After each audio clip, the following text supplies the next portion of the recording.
विसरवाडी नंदुरबार रस्त्यावर वडदा गावाजवळ कंटेनर दुचाकीची भीषण धडक, 2 युवक जखमी.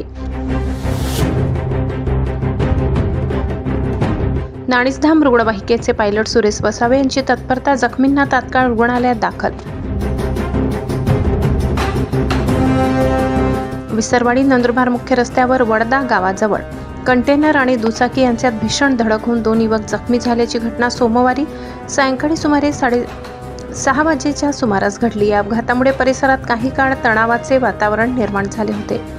मिळालेल्या माहितीनुसार GJ05CY 2027 क्रमांकाचा कंटेनर आणि MS39 AM 0596 क्रमांकाची दुचाकी यांच्या समोरासमोर जोरदार धडक झाली. धडकेची तीव्रता इतकी मोठी होती की दुचाकीचे मोठ्या प्रमाणात नुकसान झाले. अपघातात दुचाकीवरील राहुल चौधरी आणि आकाश जाव हे दोघे युवक जखमी झाले. अपघात होताच परिसरातील स्थानिक नागरिकांनी घटनास्थळी धाव घेत जखमींना मदत केली व तात्काळ मदत कार्य सुरू केले. दरम्यान कंटेनर चालकानेही माणुसकीचे दर्शन घडवत जखमींना मदत करण्यासाठी पुढाकार घेतला. तातडीने रुग्णवाहिकेला संपर्क साधला. घटनेची माहिती मिळताच नाणीसधाम रुग्णवाहिकेचे पायलट सुरेश वसावे यांनी तत्परता दाखवत घटनास्थळी धाव घेतली. त्यांनी जखमी युवकांना तात्काळ रुग्णवाहिकेतून विसरवाडी येथील ग्रामीण रुग्णालयात उपचारासाठी दाखल केले.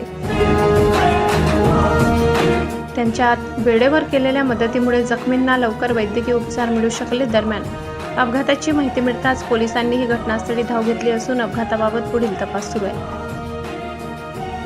सम्राट V7 न्यूजसाठी प्रतिनिधी संतोष चौधरी, विसरवाडी.